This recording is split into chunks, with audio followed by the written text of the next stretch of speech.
From bureaus worldwide, this is FSN. Yes, thanks Ollie. How you doing? Welcome to Tuesday's programme. Wow, we've had it all today. Hail, snow, sleet, slush. We've had everything here in Manchester. It's the 22nd of January 2019, meaning one thing and one thing only, Tuesday's Richie Allen Show.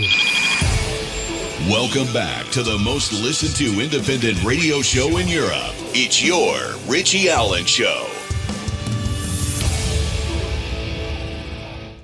That's right. I was going to do something there, but I decided against it. Yeah, self-censorship is all the rage. It's the Richie Allen Show.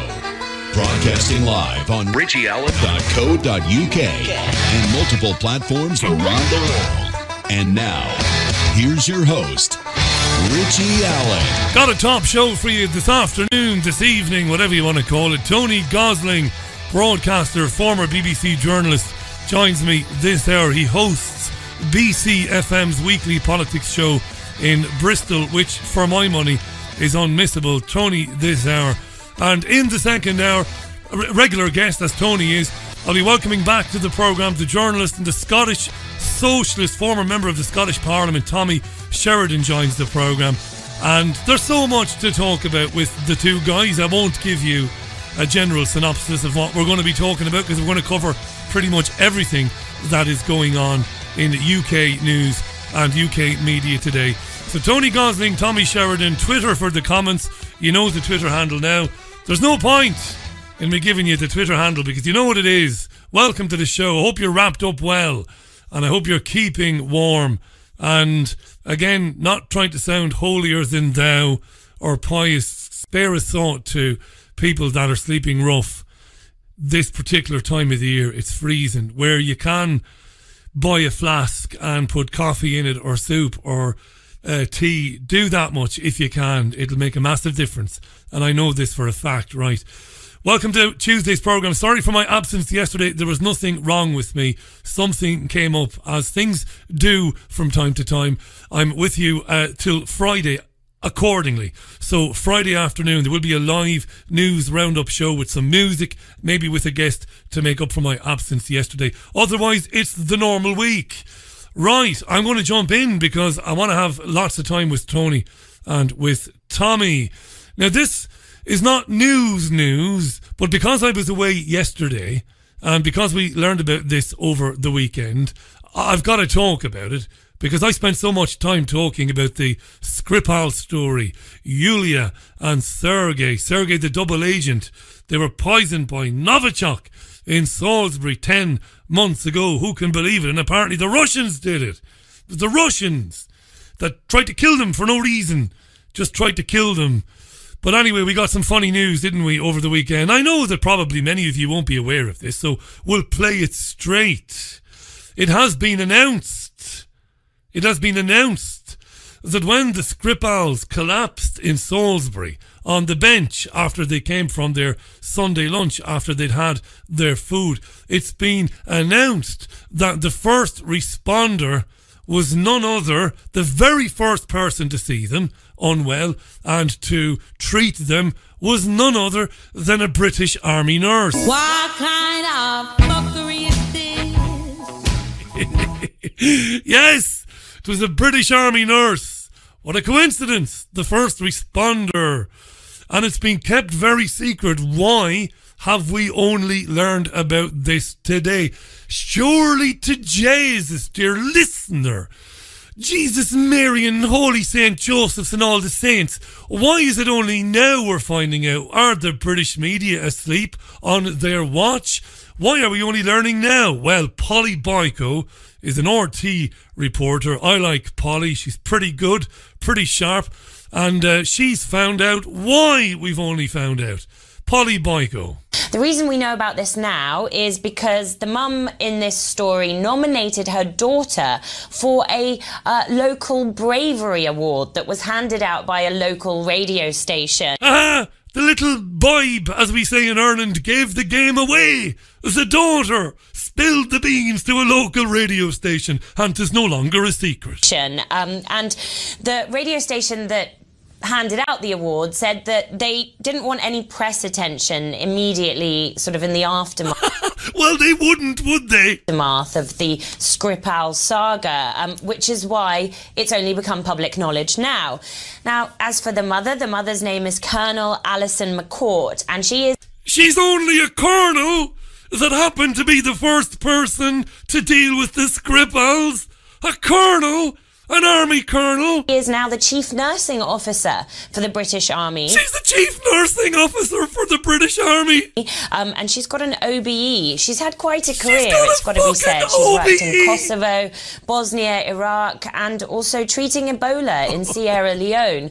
It does appear that the girl and her mother live locally, and Alison McCourt appears to have worked in some of the military installations around that area as part of her role in the British military. As part of her role, she worked in some of the military installations in the area. I wonder, did Colonel Alison McCourt work at Portendown, I wonder?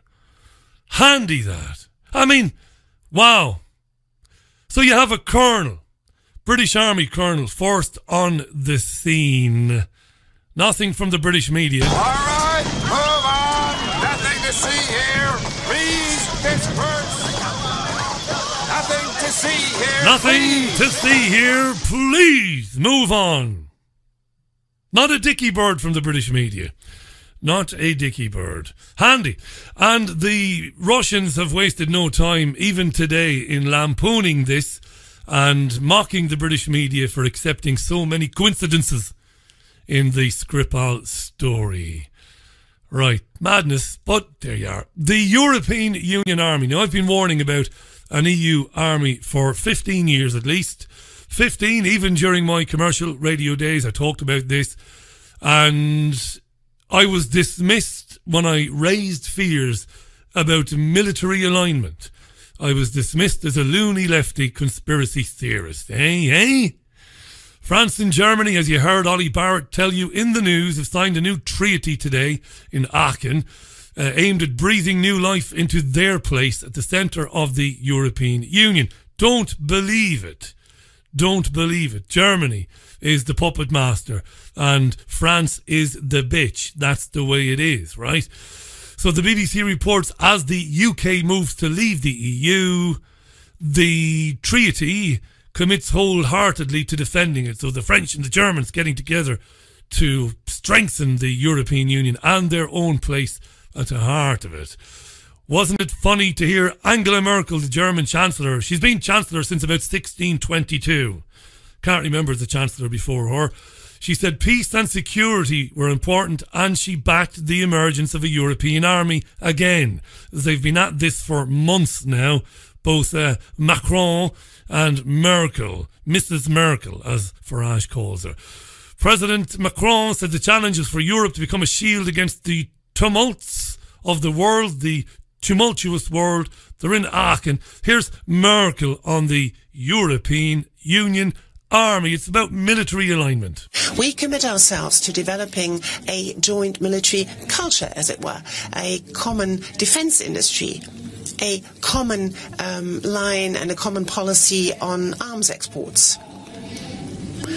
In so doing, we wish to give our contribution to a development of a new European army. This will only work if we coordinate at the same time our foreign policies. We have to coordinate our foreign policies. Now, at the risk of repeating myself for the 75th time, I've got a different way of putting this. Listen to me carefully.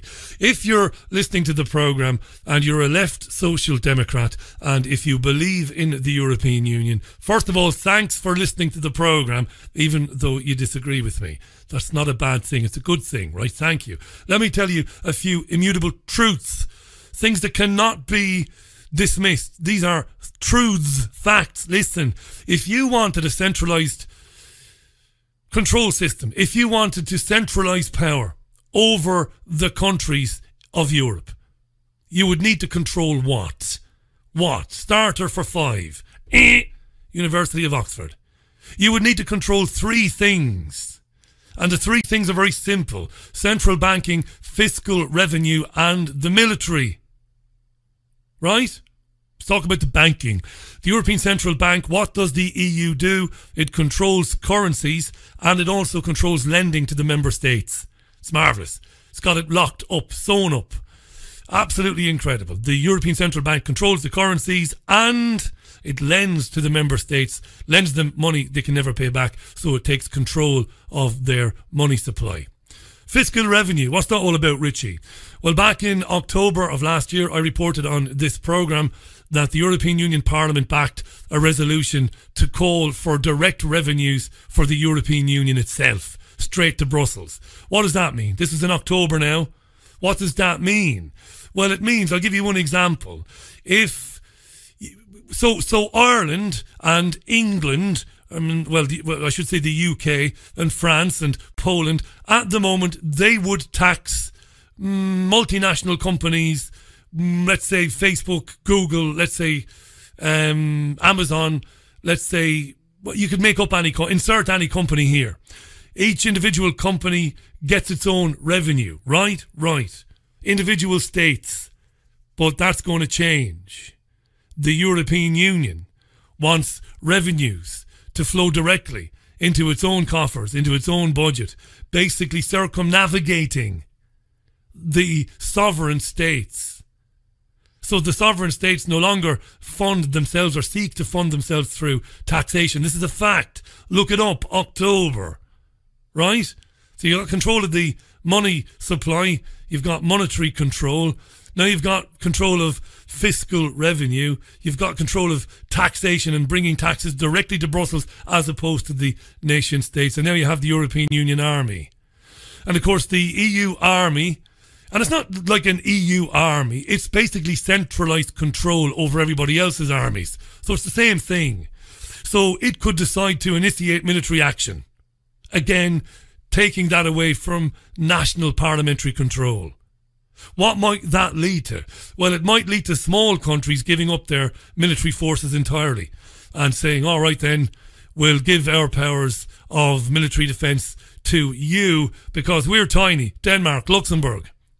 We're small, we don't need an army, we'll leave you do it. Long before any conspiracy theorist in this country, I've been talking about this, going way back, when we had debates around the Lisbon Treaty in Ireland and Nice and all of that. I've been saying this for years. When will people wake up to it? This is the reality. Your country is helpless. It's your country, if you look at the country as a sovereign being, which it isn't, it's a slave to a centralised force that controls money, supply, taxes and the military. Simple as that. 16 minutes past the hour. This is a fact, by the way. It's not conjecture, it's not opinion, it's fact. So Brexit, or Rexit, we'll call it Rexit from now on. Labour are now, the Labour Party, that is, tabling amendments in the House of Commons, including one which provides for a vote on a second referendum. Saw that one coming, didn't we? Old Jeremy Corbyn with the we have to honour the result nonsense. No second referendum nonsense. I told you. The media is now reporting and Labour is acknowledging that this is one of the amendments that will be voted on next week. Now, whether the Labour Party will whip MPs to support this is unclear. Maybe Labour will allow a free vote on it, but it doesn't matter. Same thing, most Labour MPs will support an amendment that provides for a vote on a second referendum. Article 50, of course, will be extended before that. I don't know if you've been watching the British news today. Massive Project Fear this afternoon. We were told today that cross-channel freight trade could drop by 87% if there's no deal. Project Fear, who makes this shit up? And the European Union said this afternoon that no deal will result in a hard border in Ireland. Now, they've not been saying this, the European Union. They've been going along with the Irish government's stance that there will be no hard border. But today, the European Union have ratcheted it up. And the European Union, in the guise of Margaritis Schinas, who's a spokesman for the EU, are saying no deal will result in a hard bore in Ireland. Project Fear, here he is. If you like me to push me and speculate on what might happen in a no-deal scenario in Ireland, I think it's pretty obvious. You will have a hard border. And our commitment to the Good Friday Agreement and everything that we have been doing for years with our tools, instruments and programs will have to take inevitably into account this fact. This fact. So, the masks are off the faces now. Let me read a few tweets. Strong and Cable, at Lying Timmy, says the EU army is a bit of a red herring. It is EU military unification, which May has already signed up to after the Brexit vote. It's not a red herring at all. It's been planned since forever to eventually circumvent the national parliaments of Europe, control over their own militaries. That's what it's all about. And we know that May has already signed up tentatively, but tentatively is how the media portrays it. In fact, it's not tentatively. It is signed up. We know May has signed up to military unification. That's what it's all about. People say, oh, you shouldn't say EU army and all that nonsense. It will ultimately be a EU army. Because when Brussels controls the movements of and is able to give orders to the generals of countries with big militaries in Europe, like France, like the UK. Notice I don't say Germany, because Germany will be controlling this. This is Frankfurt Rothschild people. Got to get into this. People have got to get their heads around this and understand what's really going on. It was a Rothschild banker standing alongside Angela Merkel today. Thanks, Timmy, for your tweet. Hi to Dean. Hi to Faisal. Hi to John. Thanks for the meme, John. To everybody else, to Val, who's tweeting as well. It's at Richie Allen Show on Twitter. It's at Richie Allen Show on Twitter. It's a massive step, this. It's the three central pillars: banking, fiscal revenue and military union. And it's game over. And people don't understand. They don't have a clue.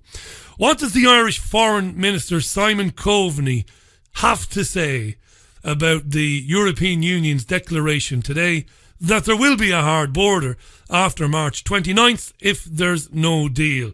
In theory, Simon Coveney and the Irish government should be pretty miffed at what the European Union has said. Here's Simon Coveney. The Irish government will not support the re-emergence of border infrastructure on this island. We're not planning for it in no-deal Brexit planning.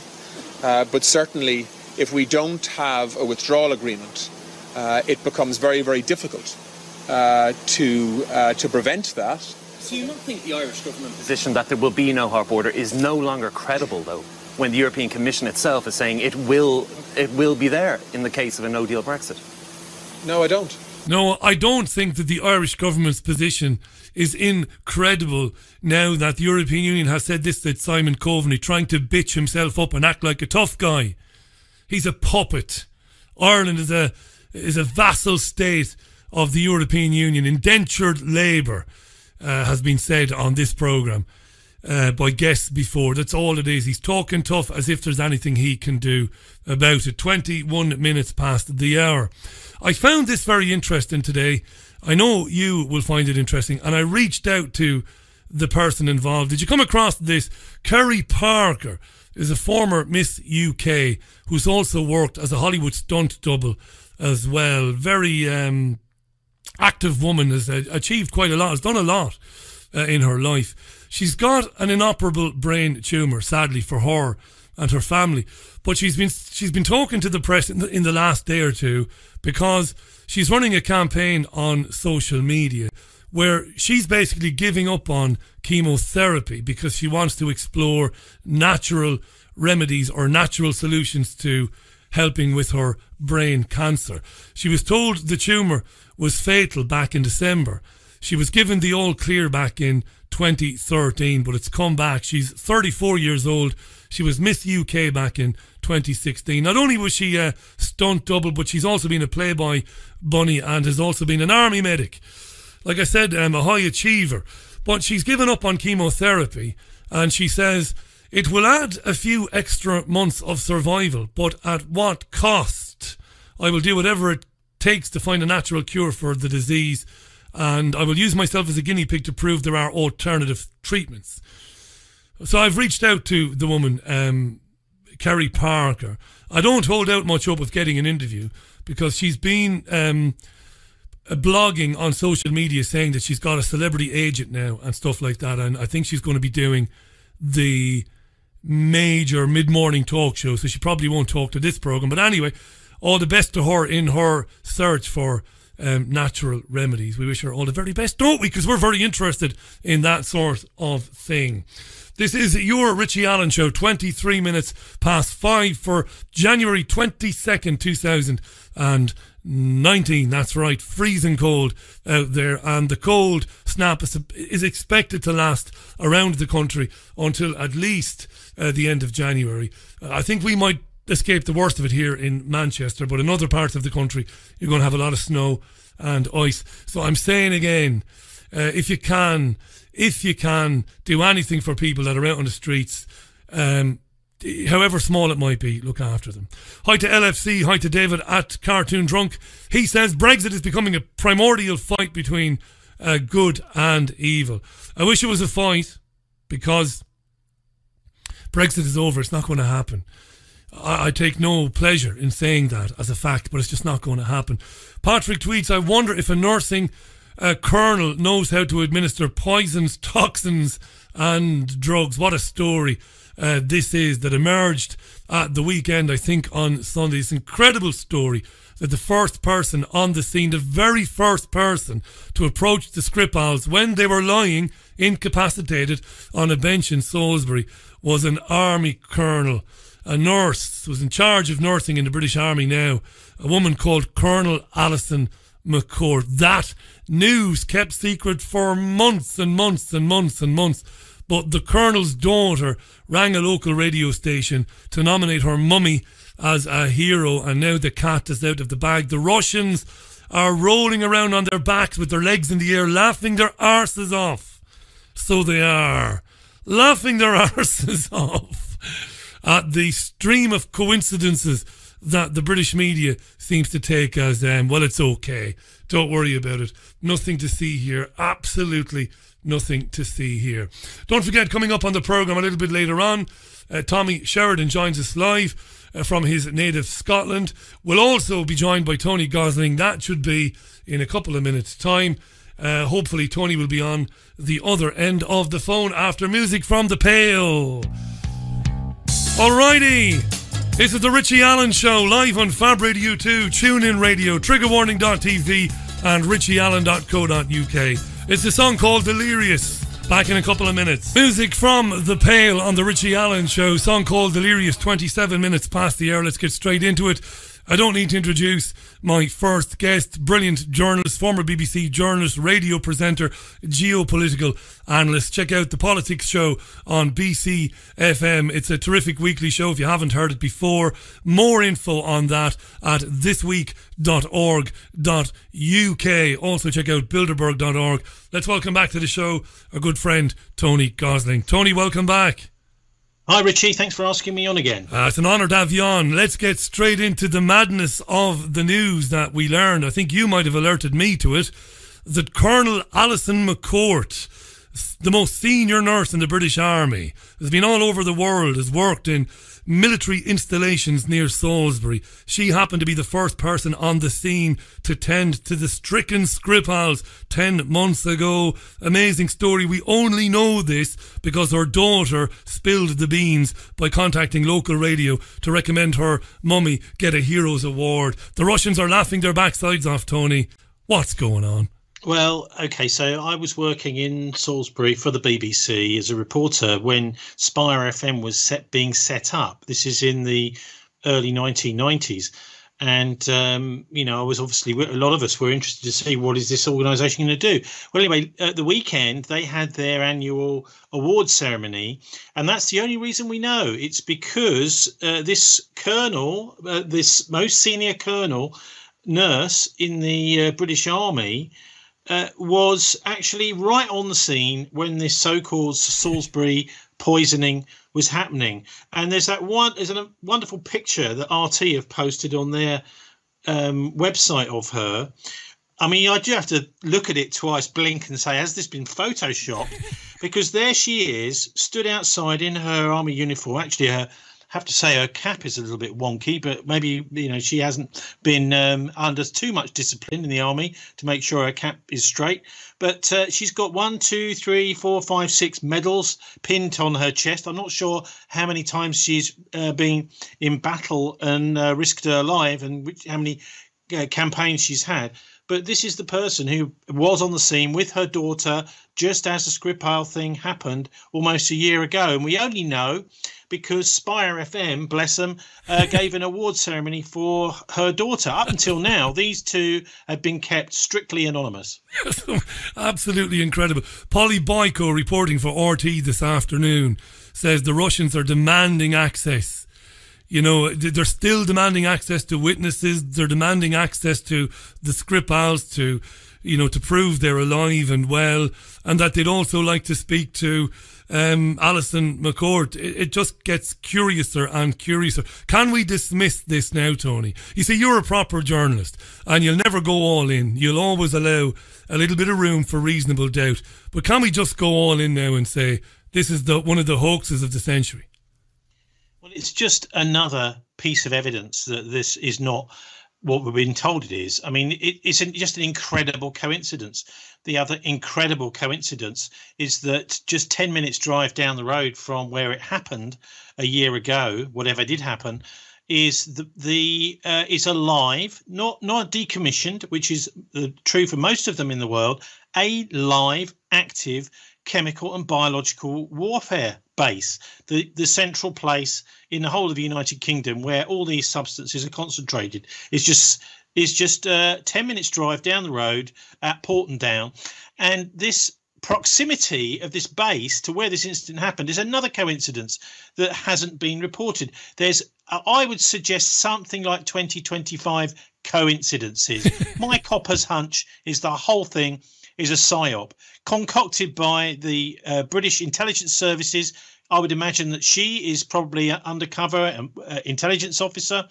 I mean, obviously she is a qualified nurse, but, this is the way these things work. You can meet somebody who's in the army at whatever rank, whatever level, and you will find that secretly they are also an intelligence officer who has another agenda. That is exactly what she looks like to me. And as I say, there are something like 20-25 different coincidences that we're supposed to associate with this. Another one of which is the police report a couple of weeks before this incident of fentanyl in the area. So that is a very toxic form of heroin, which was circulating apparently by illegal drug dealers in the Salisbury area, and they were warning of that. And that looks to me as if this is what Charlie Rowley and his girlfriend probably consumed. Nothing to do with Novichok, because as we know, Novichok kills. Charlie Rowley actually said, Richie, and I'm sure you remember as well as I do, he said, I got the stuff all over my hands. That's right, all over his hands. Now, literally a pinprick of this stuff is supposed to kill you. Yeah. I've spoken since then to several experts, one who'd worked for many years in chemical weapons, and they're all just shake their heads and say, well, the public must be very, very ignorant if they buy this story, because this stuff surely we should be seeing at least 300 or 400 people dead if this stuff had got out. But no, it's all over the hands of Charlie Rowley, and he's all right. Plus the two Skripals, they're okay, and they've disappeared in a puff of purple smoke off the face of the earth. All very handy, but it is all just grist to the mill to throw mud at Russia, which is what we've been doing for many years now, not least of which is the invasion of Afghanistan, which has effectively meant that NATO is surrounding Russia. So Russia is the target, Russia is the enemy, and lots of time and money is being spent on psychological warfare to make everybody hate Russia. A kind of predictive programming for a potential forthcoming war with Russia. So what we've seen happening to Gaddafi in Libya, what we've seen happening to Assad in Syria, what we saw happening to Saddam Hussein, they're now trying it on with Putin. And I think they're going to get their hands burnt. And let's just hope not too many of us go down at the same time, because we can't have Britain at war with Russia. No. Simply not going to happen. No, the phony war. Brilliant stuff, Tony. I want to say, just before we get into the next item, if you're a budding journalist, if you happen to be, starting out in, whether it's at college, at a course, or whether you're at uni and you're doing journalism, you could do a lot worse than pay attention to somebody like Tony Gosling. I'm going to give you an example now of what I mean by that. To be a journalist, to be a really good journalist and a reporter, you've got to have an innate sense of curiosity about everything. You've got to be genuinely interested in everything. You've got to want to listen to everything. And when you do, you end up like Tony Gosling, and you start to see things that people don't see. You said to me the other day, I thought it was amazing. I didn't get this at all because I just didn't get it. You got it. There was a bombing, folks, in Derry last Saturday. That's a very serious thing for people in the 6 counties. A very worrying thing. News of a bombing, a car bombing. It happened outside the courthouse on Bishop Street. And, it's been reported on pretty heavily. It was apparently meant to kill people. It was, the new IRA was blamed for it. But Tony Gosling is a smart man. He looks at it from about 100 different angles. The security services released some pictures of it blowing up, Tony, but there's a lot about the pictures that the security services, they didn't give us the full picture, did they? And I'm very interested in this as we're talking about the backstop and the potential for a hard border in Ireland, which has been ramped up this afternoon by the European Union going against the Irish government for the first time in the process, saying that there will be a hard border after March 29th. I wonder about that bomb last Saturday. You're not happy with the coverage of it. You're not happy with the UK media analysis of it. Go ahead. Well, not at all. And I'm not happy with the coverage of Brexit either, at all, because what we've got Parliament basically trying to stop Brexit. We the British people, for right or wrong, maybe wrong, voted for Brexit. And therefore, if those parliamentarians, the people we elected, are servants of the people, then they will implement that decision. Quite clearly, there's a majority of MPs that are not servants of the people. They're not interested in that. They have their own agendas, possibly on the way to nice careers in the City of London and that sort of thing. And also, let's say that nowadays, if you're a politician that fails, you might well find yourself with a very nice job and an incredible pension deal at the European Commission or one of the other EU institutions. So what they do is they pick up people who've campaigned pro-EU over the years, who get booted out by the electorate, and they give them nice jobs and nice salaries. But look, with the backstop, it's obvious to me. I actually spoke to the DUP about this a couple of times, and I still cannot make sense of their policy. They're saying, well, they don't want a border between Southern and Northern Ireland, but then they also don't want a border between Northern Ireland and England. Now, to me, Richie, that doesn't make sense. Ridiculous. You can't be in both countries at the same time. In other words, you can't be a sort of ramp where people can get into Southern Ireland and then come through with no checks into England if they're both two separate countries. You're going to have a border somewhere. So really, the DUP have just got to make their mind up. And I think, it's going to be almost certainly they're going to say, well, we're going to have a hard border. Now, that doesn't mean to say a very hard border. You might allow people through with just a cursory look at a passport or whatever and no checks on their cars, that sort of thing, and just pull people over that you feel suspicious about. And you may have to have good reason to feel suspicious about. Even, that sort of thing is quite normal. I mean, I lived right on the border for a year or so back in the 90s before the Good Friday Agreement. And we had a very, very, very hard border with soldiers pointing guns at you and only one vehicle allowed anywhere near the border at a time. Yeah. In fact, sometimes it would take nearly half an hour just to get through the border. And there were queues of cars and this sort of thing. That won't be the case in the future. But that, I think, is what we're looking at here. I also noticed, Richie, I don't know if you picked up on this, but in the Belfast Telegraph, there's been a couple of articles over the last year, because this whole backstop and Irish border issue has been raised over a year ago. And it's one of the reasons that David Davis wasn't happy and resigned as Brexit secretary. So what they said was, this border is going to have to happen because it's part of the Good Friday Agreement. Well, apparently, according to the Belfast Telegraph and according to several leading lawyers and parliamentarians in the north, It's not. So there's no reason in that, apparently. I mean, I haven't looked through all the text, but there is certainly some very strong evidence that it's not a problem for the Good Friday Agreement to have a border. I would suggest probably not manned by the parachute regiment. That probably would be a good idea. But some sort of border, I think, is going to be almost necessary if this Brexit is going to happen, because that's what I can't keep coming back to. Is Brexit going to be allowed to happen?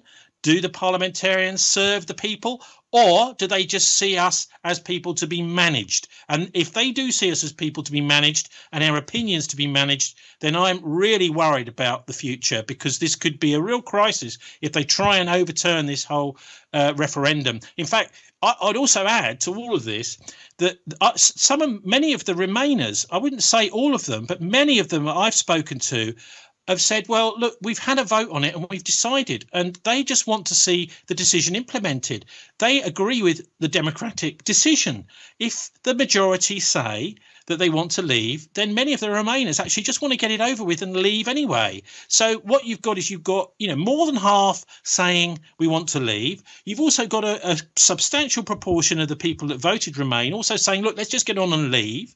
And yet all of the mass media is the opposite. And most of the parliamentarians are saying the opposite. So I think we just got a real genuine political drama on our hands. And it's anyone's guess as to what will happen on the 29th of March. Yeah, really good analysis of the backstop thing. It was a figment of the imagination of the European Union. It's a nonsense. There isn't any appetite whatsoever politically or amongst the peoples of the north or south of the border to return to the brilliantly described days of the parachute regiment. I experienced that myself only a couple of times. Once when I was a teenager, when I went to stay in Banbridge in County Down as part of a Cooperation North school children thing, and it wasn't pleasant. It was nasty, and nobody has any appetite to go back to that. There's no need for it whatsoever. Brilliantly described. Let's talk about Tony Gosling is our guest. Thisweek.org.uk, Bilderberg.org. Check out Tony, top journalist. The Politics Show weekly on BCFM is a must listen. Check it out if you haven't checked it out before. You're watching very closely events in France, the Gilets Jaunes, and you're talking about Brexit, which I never believed from day one would ever be implemented, for reasons that I'm not going to get into now, because I spend most of my monologues explaining what I believe the European Union to be. Are we going to see reciprocal grassroots protests growing in number here, like the Gilets Jaunes? I ask you because you're watching this and reporting on it all the time. What do you think? Well, I don't know if the British character is anything really like the French. The French are sort of socialist at heart, in a way. I mean, I think it's fair to say that I think it must have been the late 1990s when I was over there, and there was I think it was maybe when Chirac came to power. I'm not quite sure who the president was, but anyway, it was a move to the right, and people are in the street and they just approach you. I mean, they didn't know I couldn't speak French, but they're saying, "Oh, socialism and more." Yeah. Like they're really passionate about the idea that the state is there to serve the people, and that also to redistribute resources. In other words, to make sure that there's nobody that's really poverty stricken and completely without, and also to make sure that the rich pay their tax. And of course, this hasn't been happening right across the Eurozone. The rich have been shifting their money here, there and everywhere, Cayman Islands, etc. And I'm not just talking about rich individuals down in Monaco or Monte Carlo.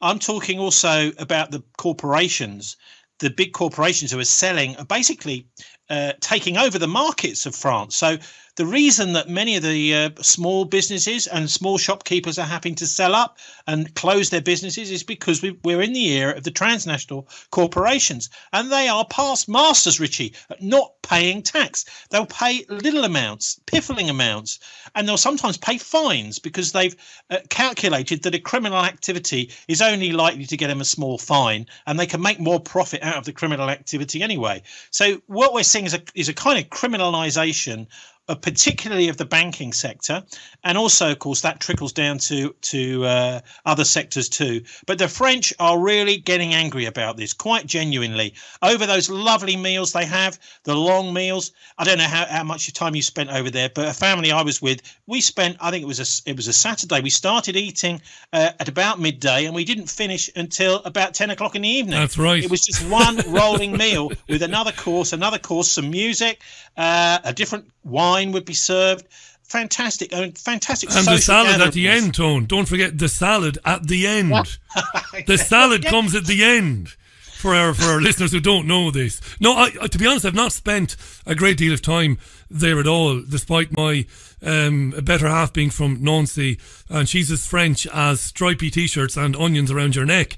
But those, what a description of the meal. You're absolutely bang on. We're getting loads of tweets and questions. I don't want to be interrupting you, but you're on this theme, and I'd like to stay with this theme because you're on a roll here. Listen. I want to also say one other thing, which is just looking at some of the demands of the Gilets jaunes, because these are really important things, I think, to get our heads around. There's a lot of attempt to turn it into some far-right thing. I've seen quite close friends of mine actually buying some of this nonsense. Oh, I've seen Tommy Robinson with a yellow jacket on. The yellow vests movement is absolutely solidly socialist. All I'm saying that for is to make it absolutely clear what they're demanding. They're demanding that the rich pay their tax. They're also demanding Frexit. They're saying Brussels is not working. The euro is not working. We want the franc back, and we want to get out of the European Union. Now, there's not just one of them saying this. These are the collective decisions which are coming out from the French. So we need to be really clear about what they're calling for. They're calling for a kind of social revolution over there. The other thing is, they are also calling Macron the imposter. We've had enough of this guy. We know he's an imposter. And, of course, you know what he is? He's a Bilderberg. He's a Rothschild. That's right. Well, Bilderberg imposter. We've seen these time and time again. Someone that turns up, no one's ever heard of them before, at a Bilderberg conference, and then within a couple of years, they've suddenly got enough money behind them and support from an existing political party, not in Macron's case, to then become prime minister. We had this with Bill Clinton. We had it with Tony Blair. I mean, there's countless people who've come to power after being tapped up at a Bilderberg conference, and Macron is very much one of those. The French have seen right through it, and congratulations for them. Was there the Sunday Telegraph? I reported on this on Sunday View on Sundays. The Sunday Telegraph had an exclusive. It was a marvellous bit of journalism. They obtained the audio recording of a conference call between the Brexit secretary, whoever he is these days, and Philip Hammond. And they were on with 300 of the captains of industry. And as I was reporting this on Sunday, I channeled my inner Tony Gosling and I asked my audience, was that a mini Bilderberg meeting where Hammond was promising these businesses, don't worry about it, we won't leave the European Union? What was going on there? 300 of the biggest firms in the country and around Europe, including Siemens, including Amazon, and Hammond was on a conference call with them only a few minutes after May's deal was defeated in Parliament, and he was saying, don't worry about it, there won't be any hard Brexit, we'll get a deal, or we'll stay in, or whatever. And I thought of you. I thought they were having a mini Bilderberg meeting there. Go ahead. They are, and I mean, it just shows you that the people who are in the key positions, particularly the Treasury, obviously that is a very important position, some ways more important than Theresa May. She's almost like the one that gets rolled out to do the press conference or whatever, the PR person. Now, Philip Hammond behind the scenes is the one who's controlling where our tax money goes. So the rich and powerful want to have him on a leash. They want to have a spiky dog collar around his neck, and they want to be able to pull it at any particular moment when they want him to say what he's supposed to say. And the public have got very, very little say in the Treasury and what they do.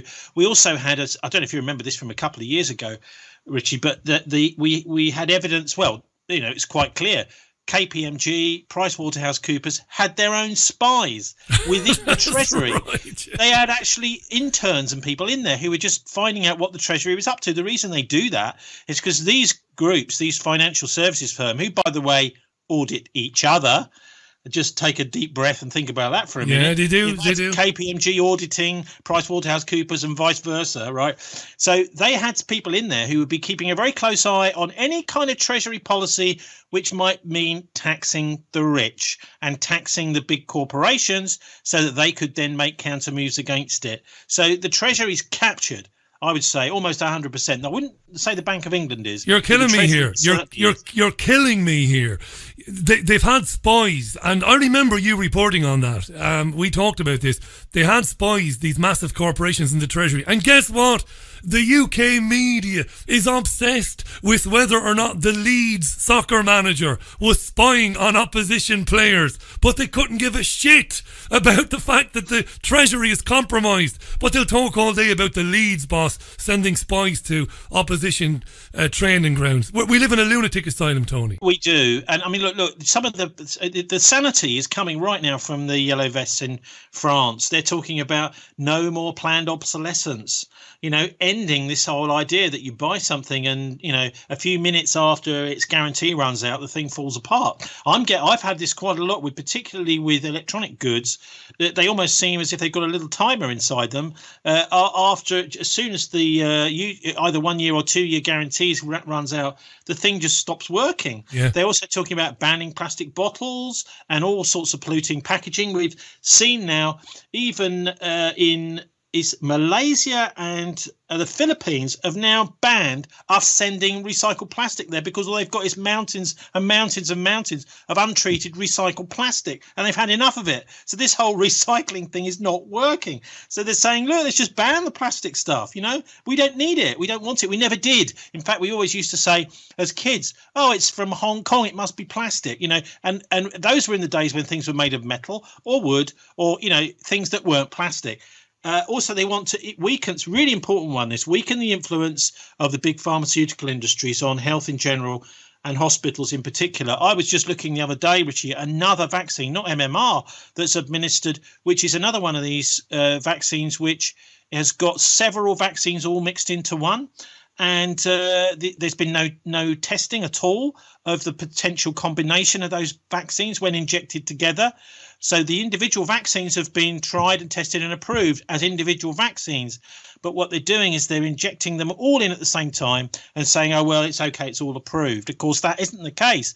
And if you go back to speak to anyone who suffered from Gulf War syndrome back in 1990, you will find that is exactly what the army were doing. They were doing multiple injections of different vaccines, different substances, in order to warn against possible chemical attack or biological attack.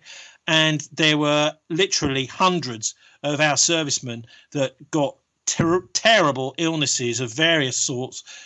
Some of them terminal, many of them lasted with them for the rest of their lives, things like problems with eyesight, all sorts of things from this Gulf War syndrome. And that's all Gulf War syndrome was. At least that's my belief, is just trying to combine all these different things at once, injecting them all together, and the body just says, hang on, what are you doing? Yeah, that's Stop right. Stop it, you know, and it can't cope. Number of doctors have been on this programme. That's GPs, not alternative practitioners, but GPs have been on to say over the years, to say exactly what Tony said there. Tony Gosling is our guest, thisweek.org.uk. So what about the potential for a movement like the Gilets Jaunes movement? I'm taking it at face value. I love the ideas about referendums, you know, people's referendums. Love all these ideas and the demands that you've been describing there yourself. What about the potential for movements like this to be well, you would expect something subverted, like that to come somehow broadly through the left. Yeah. Okay, but what's happened with Jeremy Corbyn, oh my God, it has been some sort of meltdown in his brain. I don't know what's going on, but he doesn't understand a few basic things. I'm afraid I think he's just being steered by his MPs, the Blairite MPs, into following Tony Blair policies like having a second referendum, this sort of thing. And it's actually quite concerning to see he does not understand the basics of the demographics of the vote. I was just looking up a Guardian article the other day. I tweeted it out yesterday about the poverty of the areas that voted Leave. Now, these are natural Labour voters. And yet he seems to have just shrugged that off and, oh, well, never mind. No, we're going to go with any kind of excuse or attempt to remain. So voting against even a deal which May has put together, which is a half and half deal, he's trying to stop that, and he's sort of bleating about having a general election. I'm sorry, but if there's a general election, it's no way is Jeremy Corbyn going to be involved in that decision. It's going to be Theresa May and the grandees of the Conservative Party, because the DUP have already said if there's any votes of no confidence, they'll vote with the Tories. And so he's actually pissing in the wind, if I can say that. I don't know where his ideas and policy are coming from. So that's why I think the left is really in disarray, and that's natural when you're half infiltrated with Blairites who've got no interest in the left really, who are just successors to Margaret Thatcher operating within the Labour Party. So I can't see that happening with Labour. I can certainly see something happening on the left with the Greens, but you see, they aren't really that organised in any stretch of the imagination. They don't look at things like the wider implications of industrial policy, of monetary policy. And so I think that the left in the UK has been effectively paralysed. And not just naturally by people being silly, but also deliberately by infiltration. And we know that the big groups like Militant and the Socialist Workers' Party have been incredibly heavily infiltrated by MI5.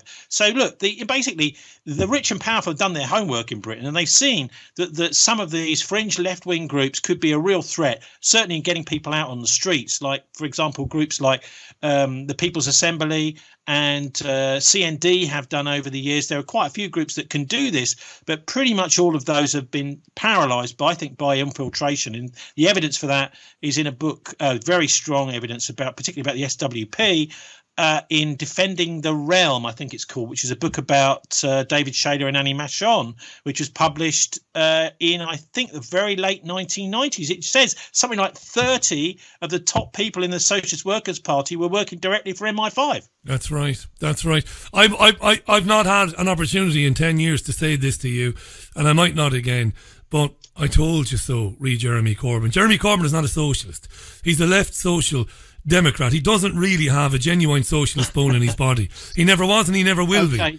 Well, okay, but I mean, he does have his hands tied, and because you know why? Because he has said, look, I want to have a broad church here, and I want everyone to have their view, to speak out. Well, that actually is not a very good way to lead. You've got to actually capture the zeitgeist of the party, and you've got to be able to make decisions on the fly, knowing that your members and your MPs, which might not necessarily be the same constituency at all, are going to support you. And I just don't think he's able to do that. He's not. That's not the sort of leader he is. He thinks he's running some kind of a different, shall we say, some sort of hippie kind of an organisation where everyone's just nice to each other. Well, I'm afraid politics isn't like that. He needs to just get, I think, much tougher with his party. And but there's nothing he can do about the MPs. They're there ensconced and actually working against him. Many of them are trying to undermine him. I mean, we had one of our Bristol MPs, Darren, can't remember his second name anyway, for Bristol Northwest, saying, "Oh, I think Jeremy Corbyn is behind in the polls." This is all at the time when the other half of the party is moaning about the BBC criticising Diane Abbott on BBC's Question Time. Yeah. Right. At the same time, you've got another MP saying, well, actually, Corbyn is behind in the polls and it's a bit embarrassing. And the other half of the party is so they're not on message. They're not keeping their act together. There's very little party discipline. And many of the MPs, they seem to be actually treading water, Richie, doing virtually nothing. And they certainly won't be part of a Jeremy Corbyn cabinet. So he's having a real hard time. And the fact that he's being steered against negotiating with Theresa May, etc., at the moment, to just try and score political points out of the whole Brexit problem we've got running up to the 29th of March.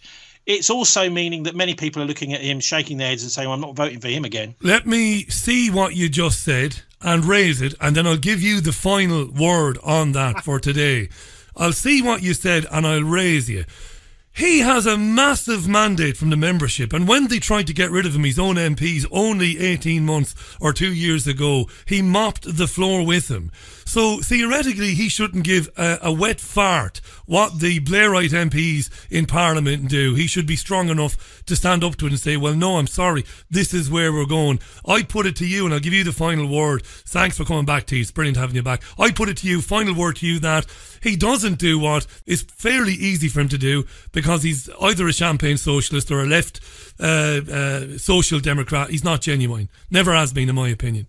Well, I just have to disagree. I think what he is, though, is he's just unable to discipline his MPs. He cannot. He's already told them, listen, we've got to do this and we've got to do that. They just ignore him. In fact, what happens is when he tries to discipline his Blairite MPs, which is the majority of Labour MPs at the moment, then they just start undermining him. They'll go on to one of these politics programmes, criticise him.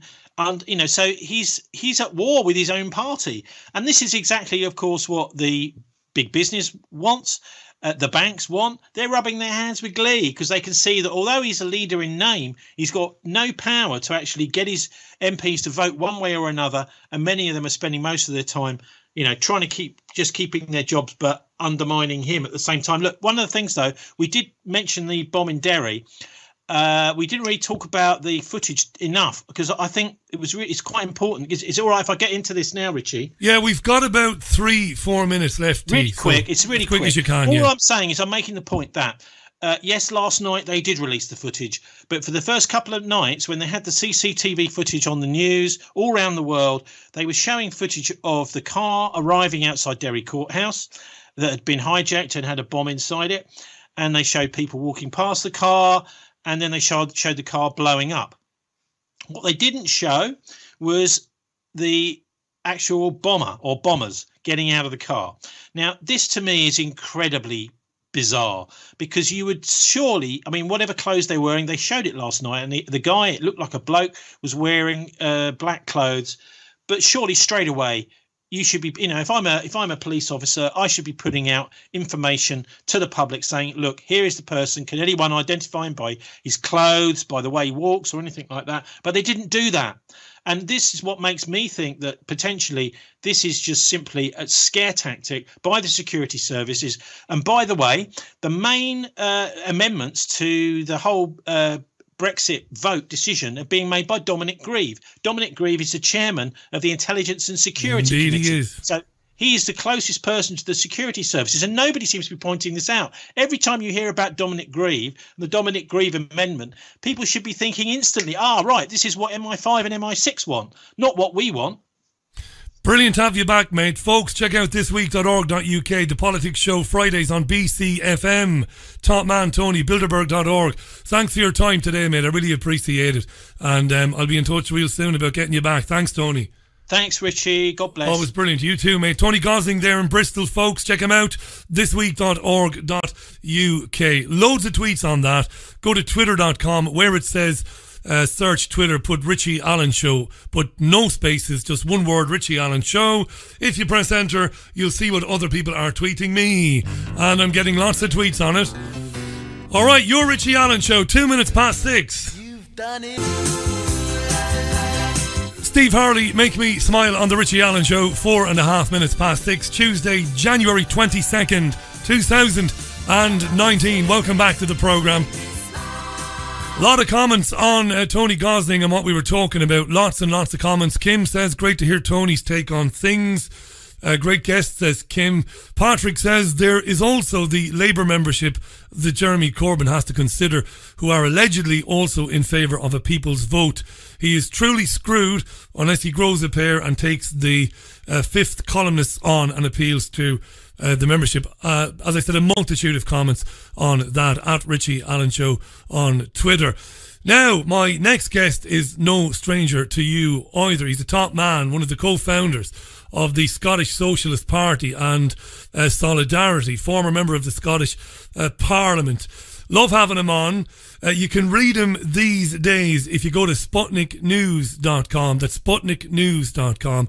He's a terrific geopolitical analyst, and his articles are thought-provoking and shot through with facts and very interesting questions. It's always brilliant to welcome him back to the show. Let's say hi again to Tommy Sheridan. Tommy, welcome back. How are you?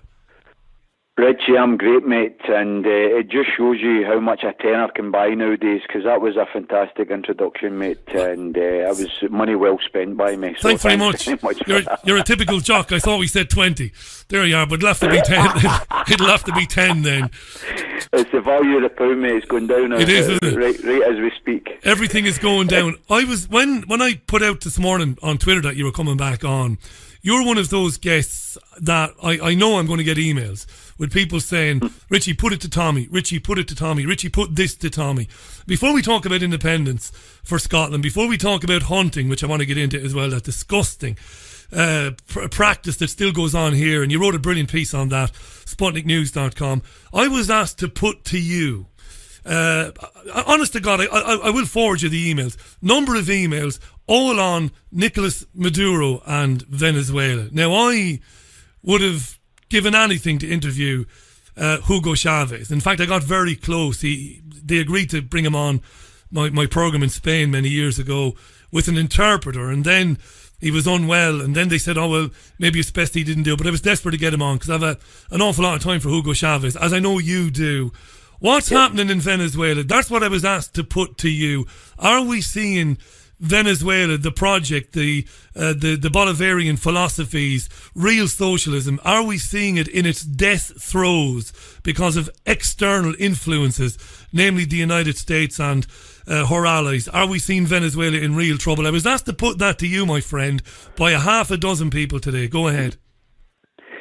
Richie, I had the pleasure of grasping and shaking Hugo Chavez's hand in 2003, and although I didn't get to interview him, I got to interview his vice president at the time, Jose Vicente Rangel, who was the founder of the Young Communist League in Venezuela, and who was an absolute delight and full of wisdom and knowledge, not just about Venezuela, but about the whole of Latin America. And what is quite clear is the sheer and utter grotesque hypocrisy of the United States is writ large in the name of Venezuela, because this is a country, America, that tells us that they need to build a wall to keep people out because they don't want anybody interfering in their affairs, but they are busily interfering in the affairs of Venezuela to try and engender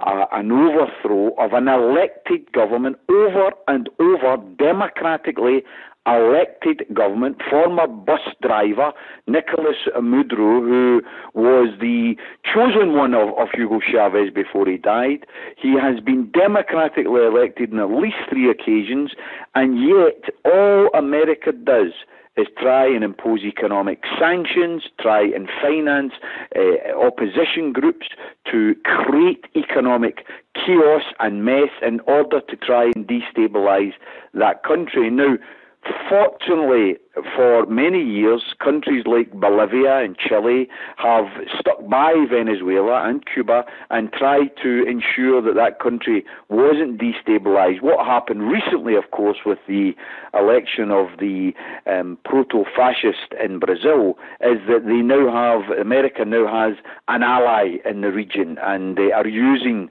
that ally to further the destabilization process. All I can do, as any socialist and Democrat across the world's got to do, is hope that the Venezuelan people are not going to be brought under the iron heel of some right-wing dictatorship. They're not going to swallow the garbage of things will be better if you overthrow this government, because the reason the Venezuelan people are suffering isn't anything to do with Maduro or the socialist government, it's to do with economic sanctions that America is imposing on that country. So it is a disgrace that America is interfering in that region. You know, I try and explain this to people, and I'm lucky enough that I do get some conservative commentators who come on the programme, and they're nice people, and that's in no way to patronise them at all, you know, as if that I know more than they do. I don't, but I bring them on and I argue the points you've argued. I make the case that you have made brilliantly there, that the sanctions are the reasons why at times there are not enough things in the supermarket, and you know, there might be a shortage of pain-killing medications and sanitary products in the pharmacies. But the media in the West is relentless in playing it as if it's the stupid, totally unsustainable socialist policies that have left the supermarkets with no food. But it's just not true, Tommy, is it? It's, do you know, it's so much garbage. It gets me, Richie, because what the media in the West don't report. I had the pleasure of visiting many of the working class areas in Venezuela in 2003 when I went and visited, and I posed the question to Jose Vicente Rangel, because at the time people were saying, is this a national revolution or is this a socialist revolution? Because it was named the Bolivarian revolution after the great liberator of Latin America, Simon Bolivar, who inspires a lot of revolutionaries across the whole of Latin America. And what Jose Rangel said to me was that the winds of change were blowing through Latin America. People were no longer accepting the crumbs from the table. They realized that their own natural resources, their own wealth, could be used to share it among their own people instead of continually being exploited and plundered by the US and other Western nations. And what these people have done is they've transformed the situation as far as healthcare, literacy, housing, the barrios of Venezuela, which used to be absolutely steeped in poverty. There are now new houses there are health programs there are literacy programs there, things that were unheard of under the former right-wing regime of Venezuela, which were a disgrace, because Venezuela, key to Venezuela is its oil wealth. It is next to Saudi Arabia, one of the biggest oil producers in the planet, which is why, of course, America is so interested in it. And what Hugo Chavez and Maduro are trying to do is use the oil wealth for the benefit of the people, not for the benefit of the millionaires. And that's why they're despised by the Western media. Jonathan is on to me. I've had an email from Jonathan, and I know Jonathan, he works in finance. And his email goes, I'm very much interested in Tommy Sheridan, like reading him, but I disagree with him here, he says. He says, whatever Richie Allen says, and he's been saying it for years on his programmes, which I have, about supporting Chavez, the fact is that the government recklessly spent on the social programmes that you've talked about, that we've talked about, and that reckless spending gave way to that mad inflation and poverty and the difficulties that it faced. And Jonathan would say that's inevitable. He's not denying external influences, the determination of the United States to do what it's done, to kill Chavez, to stop all this. But he says that really the kind of spending, it's a 4-paragraph email, but he's alluded to previous Labour governments in the 60s and 70s who massively borrowed to spend on social reforms and then left a big bill as they left government. So in the interest of balance, thanks to Jonathan for that email, they overspent on these programmes. What Jonathan has to address is that we currently, see, this gets me, Richie, that we get, the people on the left and socialists get criticised because we apparently want to spend on anti-poverty measures, and we want to increase the pension, and we want to increase the minimum wage, and people say, oh no, you can't do that because that will leave us in debt. The UK right now is bust. The UK right now is in £1 trillion worth of debt, not on improving pensions, not on improving minimum wage, not in eradicating poverty. It's £1 trillion in debt because we refuse to chase the tax dodgers, the millionaires, the Starbucks, the Boots, the chemists, those companies which take the piss every single day. When ordinary working people are having to pay their tax through PAYE, we've got billionaires and millionaires paying accountants to make sure that their money's in offshore accounts. So we are in debt, but we're not tackling poverty. I'd much rather be in the position of Venezuela being in debt because you're tackling poverty. Brilliant point. And again, I know it's, for some listeners, it'll be boring that I'm agreeing with Tommy, but ultimately, artificially messing around with the price of oil, which is still going on. I know oil is cheaper now than it has been for a while, but over the last 10 or so years, it's made it very difficult for Venezuela to do business with its oil. It's important. It's important to make that point as well. Tommy Sheridan is our guest. Check out SputnikNews.com and read him. You might not always agree with him, but he's challenging. I like people who challenge you, who challenge your own point of view. Mr. Sheridan, if you are Prime Minister of a Scotland that has left the Union, is independent, has left the UK, I'm putting it to you now, Tommy, you're the man Do you take Scotland into membership of the European Union? Straight answer, yes or no, do you? Well, the answer is twofold, Richie. The first part of the answer is that we, in an independent Scotland, have to have our own referendum on whether we join the European Union. So that's the first part of the answer. The second part of the answer is I would argue in that referendum not to join the European Union. Brilliant. I think the European Union, in its current format, is nothing more than a big business club. I think it's fundamentally undemocratic. I think its structures are undemocratic, and I think it's far too much of a loss of sovereignty to allow unelected commissioners to, for instance, examine our budget, which wants to spend more on building new houses, which wants to spend more on rejigging our steel industry in order to give a boon to our shipbuilding, and wants to try and control our economy so that we put people back to work and we give them decent wages. I don't want the European Commission coming at me and saying, I'm sorry, that budget is going to be 3.5% more over in terms of incurring debt, therefore we're not accepting it.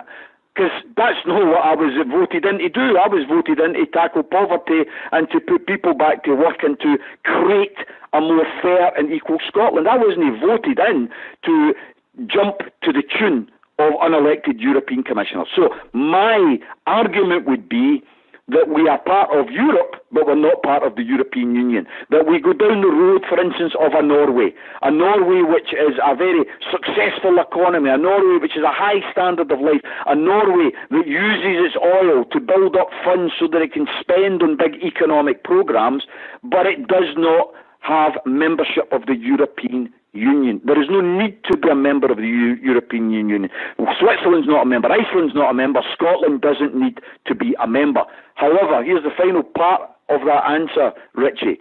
If I lose the argument, and there's a chance I could lose the argument, 62% of Scotland voted in 2016 to stay in the European Union. I voted to leave the European Union.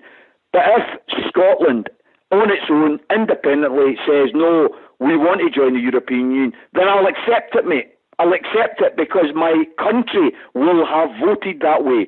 What I don't accept is that you do what England says, because that's the problem with Brexit in its current context.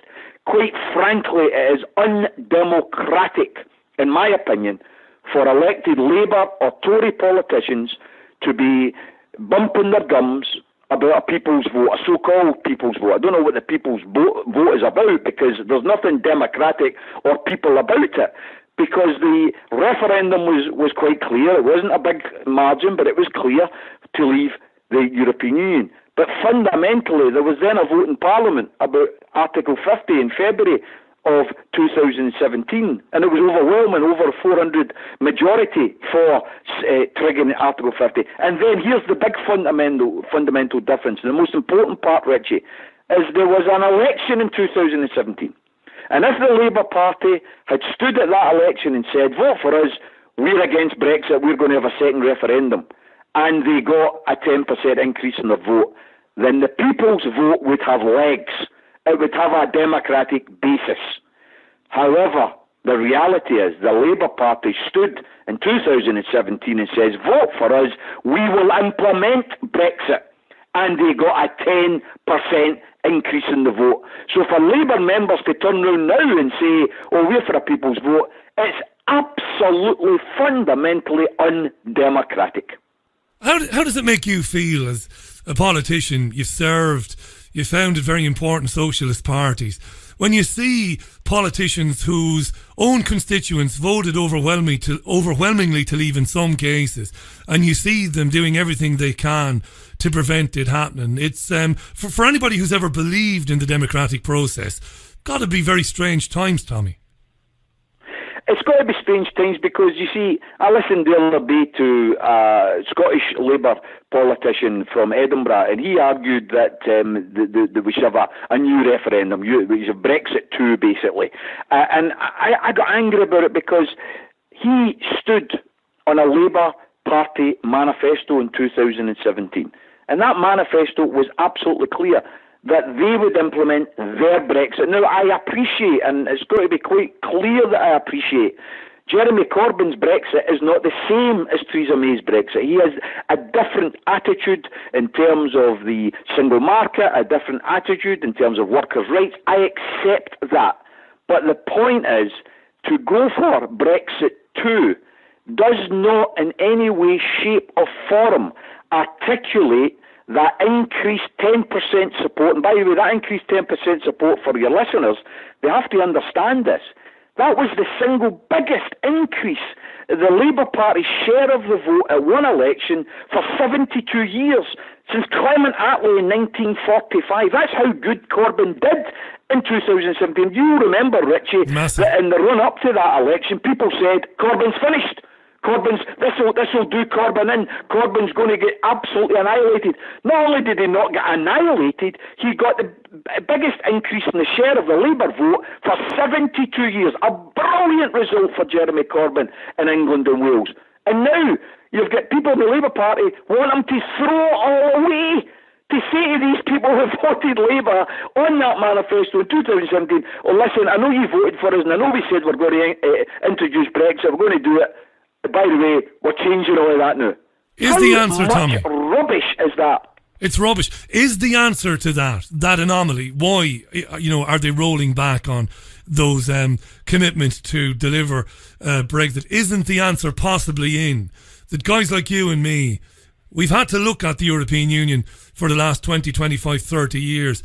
I've concluded that the undemocratic nature of it might have been the point of it from the very beginning. I mean, surely it's about centralising control into the hands of a tiny few people. And what we're seeing is, Labour doing this anomalous, this crazy thing.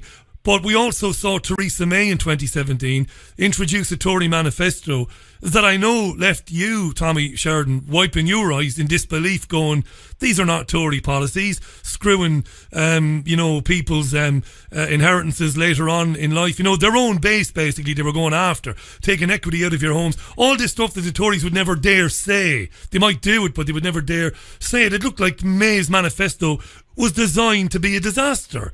So I know I'm talking conspiracy theories here, but wasn't the European Union always designed to circumvent national sovereignty?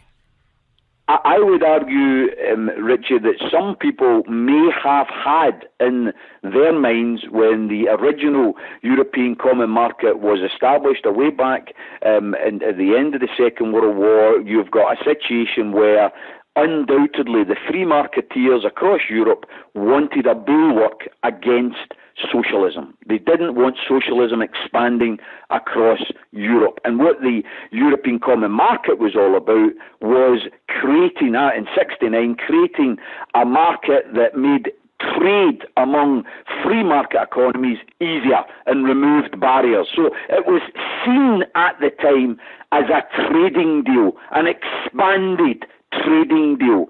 What it now is a political monster, a political superstructure. Not only is it much more than a trading deal, they now have the right to refuse member countries the passage of their budgets. That's what they did recently with Italy. They held up Italy's budget. With Ireland? They refused Greece's budget. They refused Portugal's budget. These budgets, by the way, were quite clearly in Greece and Portugal's basis. They were anti-austerity budgets, and the European Union says, no, you can't pass them. You look at Italy's budget, and by the way, a right-wing Italian government wants to lower the retirement age, wants to introduce a higher national living income. Things that you and I would support, Richie. Yeah, absolutely. And what did the European Commission say? No, I'm sorry, you can't do that because it will take your debt over the permitted 3% level. Come on, that's not what the European market was supposed to be about. It was supposed to be about making trade easier and having less tariffs and having less blockades. It is now a political superstructure, which in my opinion is fundamentally undemocratic. So that's why I'm for withdrawal from it. I lost the vote in Scotland because the people of Scotland voted to stay in it. My first thing I would do as an independent Scotland is I would be arguing for another referendum, and in that referendum I would be arguing that we don't join the European Union. The European Union in its current state is not good enough as far as I'm concerned. Good stuff, Tommy. Just before we talk about the blood sports and that, it's important to talk about that. I don't talk enough about animal welfare on this programme. I don't want to sound like a virtue signal, or I sounded a bit crap saying that, but I love animals, and you know, we have we do have a dog at home. We have had animals in the past. Before we get into that, one of the things that kills me is the media coverage of what the European Union does. It just doesn't report on it. I mean, for example, everything you said there about Italy was brilliant point from a socialist. For a socialist to be saying that, look, I could support this policy or these policies of this Italian government, and yet they were nobbled by the EU. You'll know this, Tommy, because you're a political animal like myself, but a lot of our listeners won't know because it isn't reported. But back in October of last year, the European Union passed measures to introduce that in the future they'll be able to take taxes from some of the biggest countries in the world into Brussels, and the national parliaments won't be taxing these companies. I mean, that should scare the living shite out of people who believe they live in sovereign countries, that they're going to bring fiscal revenue in. We'll tax, and it'll go straight in to Brussels. You won't do it. And there's no mention of this in the media. So what's the point, Richie? What's the point, you might say? The point is, who's going to inform the Scottish people of that in any debate about the referendum? You will, but Tommy Sheridan is not going to be invited on too many national talk shows, are you? No. Despite that, the fact that you're eloquent, you can speak, you can argue, that will just be kept under the carpet. Go ahead. And it's also, Richie, you know, one of the other aspects which gets a wee bit of publicity, but not enough, is the European Union's army plans to have a European army. I mean, as if I've not got enough bloody military hardware and armies across the world with each individual country, they want a European army as well. I mean, it just beggars belief. And, you know, when people talk about the European Union, and it's almost as if it's a soft and cuddly toy, and it's only people in the right wing who attack the European Union. Nothing could be further from the truth. People have to waken up and smell the coffee here. It's the European Union that imposed austerity in Greece. The European imposed austerity in Portugal. And here's another thing. What has the European Union said about the brutal and bloody repression of the people of Catalan, and the fact that Catalan's political leaders are still in prison, awaiting charges, awaiting trial? What's the European Union said about that? Bugger all. Absolutely nothing, because they're frightened to upset the Madrid government. And that's where it pisses me off, that they talk about, the European Union is for human rights. Aye, unless you're from Catalonia and they don't care about your human rights. They don't care about your right to vote for independence. Brilliant. And I want to give, because I get a lot of stick when I talk about this, because people who are on the left, and I mean, I was brought up on the left. These days I don't know what I am. I say I'm nothing most of the time, but people on the left will say Richie's delusional, because Richie thinks that Jacob Rees-Mogg and Boris Johnson and all of those, that they're going to do stuff for the people. As if I'm that feckin' stupid. I know what Boris Johnson wants to do. It's worse than the European Union. He wants to give the country to the Trans-Pacific Partnership. Good luck with that one. As if they're thinking, why do people, what is it with this whataboutery stuff? Just because I'm anti what Jeremy Corbyn is doing doesn't mean I have any time for Boris Johnson. Speaking of fat morons, travelling around the countryside on horses, chasing animals and pulling them to pieces, how are we still talking about this in 2019? I know a lot about you, Tommy. I've followed you for years. You campaigned against this along with most decent people in the country, in the world. It was outlawed. You wrote a brilliant piece. It's on SputnikNews.com, folks. I will retweet it. How is this still going on in the British countryside in 2019, torturing and terrorising animals in the countryside for sport? Richie, I think it's shameful. I think it's utterly disgraceful. The Scottish Parliament was engaged in 1999 after we were undemocratically closed down in 1707. So we re-engaged in 1999, and I'm very proud of the fact that the first private members' bill that was introduced to that Parliament in 1999 was a bill to abolish warrant sales, which was a power to allow sheriff officers, you call them bailiffs down your end, we call them sheriff officers, and it was to allow sheriff officers to come into your house, break down your door, take away your furniture and sell them at a public auction. And the first private members' bill that I was able to introduce in 1999 was that bill, and it was passed, and it was great. And Dennis Canavan, Labour MP, had made the point during the debate that he had sat in the British Parliament for 25 years and had tried 3 times to introduce a bill to abolish warrant sales in Scotland, and each time there was no allocated time for that to be debated. And yet within a year, within 12 months of the Scottish Parliament, we had abolished warrant sales. So that showed you how important it was to have that Scottish Parliament. However, the second private members' bill was to ban hunting of mammals, to ban hunting of mammals with wild dogs. Now, to me, it was known as the anti-fox hunting bill, and it caused chaos up here in Scotland because you had all the landed gentry, you had all the Tally-Ho Brigade, all going mental, saying we know nothing about the countryside, and these foxes have to be killed, these foxes have to be hunted. No one accepts that you allow foxes to do whatever they want. If foxes are killing chickens, if foxes are killing sheep, of course you need pest control. There's no doubt about that. What you don't need is to hunt foxes down with 35 dogs, with 35 horses, with so-called adults on horses, trying to exhaust these poor wee animals so they can't run any longer, and you allow the hounds to rip them apart, and then you call it a sport. It's not a bloody sport at all. It is the unspeakable in pursuit of the uneatable. It is quite clearly, and your man, Ricky Gervais, had it to a T when he said, if you're calling that pest control, the only way it would be pest control is if the riders fell off their horses and broke their bloody necks. Absolutely. Then that might be pest control. And so from my point of view, Richie, it's an unacceptable, barbaric practice. It should have been banned a way back in 2002 when the bill was eventually passed. But what's happened since is there have been so many loopholes that they have managed to drive horses and carts through the loopholes so that it still takes place in Scotland, and unfortunately it still takes place in England as well. I think we have to drag ourselves into the 21st century and say that we are not prepared to accept that that is a sport. It's not an acceptable practice.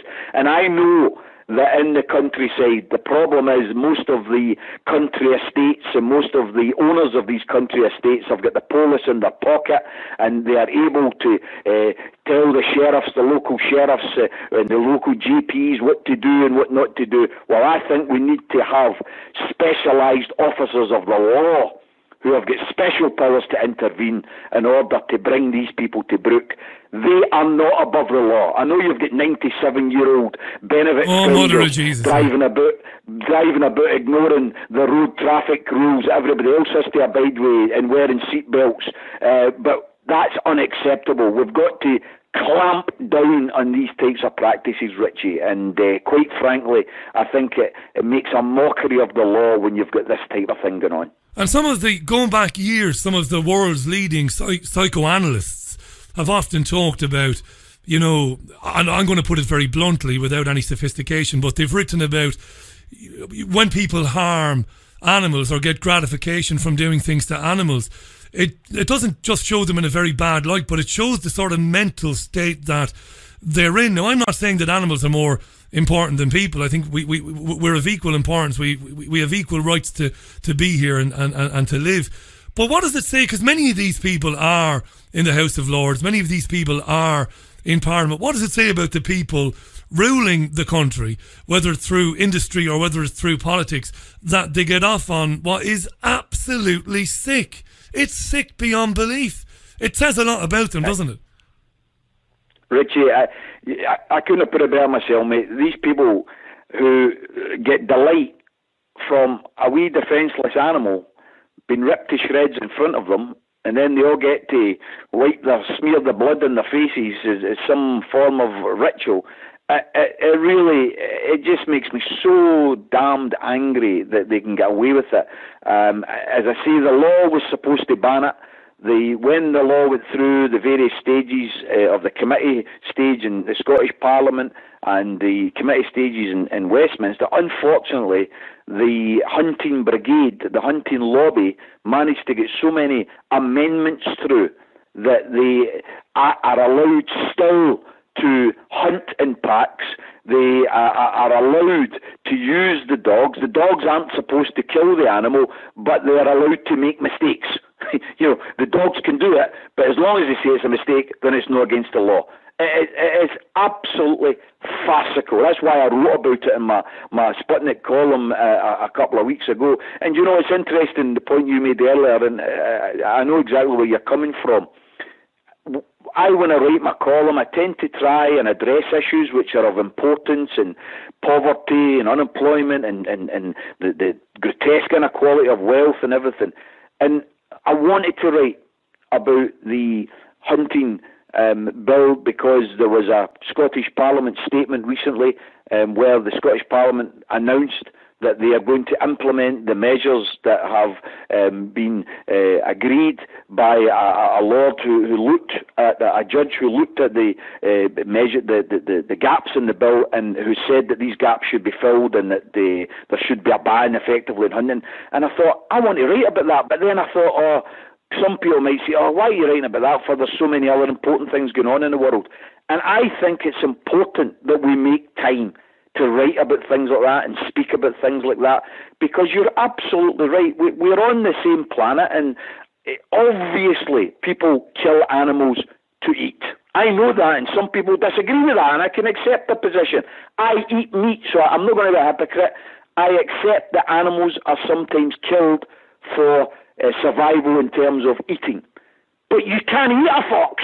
No. Foxes are uneatable. Yeah. There is nothing that is sustainable about that. There is nothing that's justified about that. And if it is about pest control, then you can do that in a more humane fashion.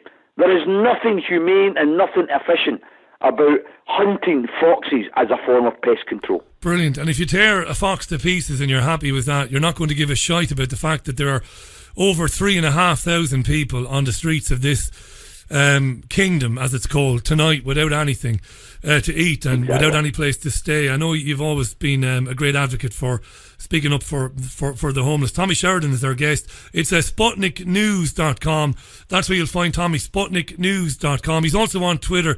It's @CitizenTommy on Twitter. Just before we part company today, Tommy, thanks for coming back on. I'll give you a shout in a few weeks. And pleasure. We'll do it again with your permission, mate. What about a time frame? When do you think you might end up with a Scottish independence referendum? Any idea? Richie, that, in my opinion, is going to be announced in the next couple of weeks.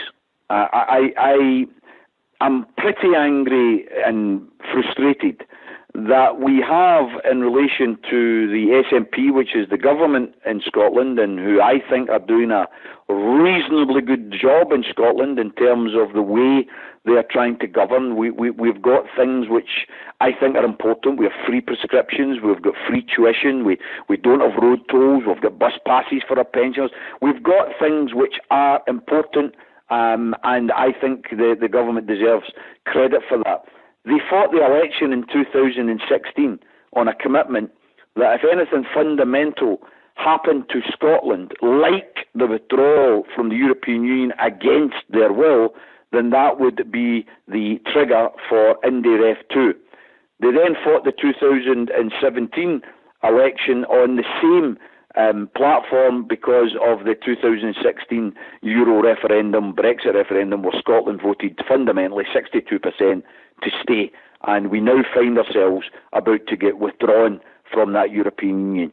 The SNP recently has been joining in coalitions with Liberals, with Tories, with some Labour people, and going on and on about Brexit 2, Brexit 2, Brexit 2. I'm afraid They never had that in their manifesto. Yeah. That was in their manifesto.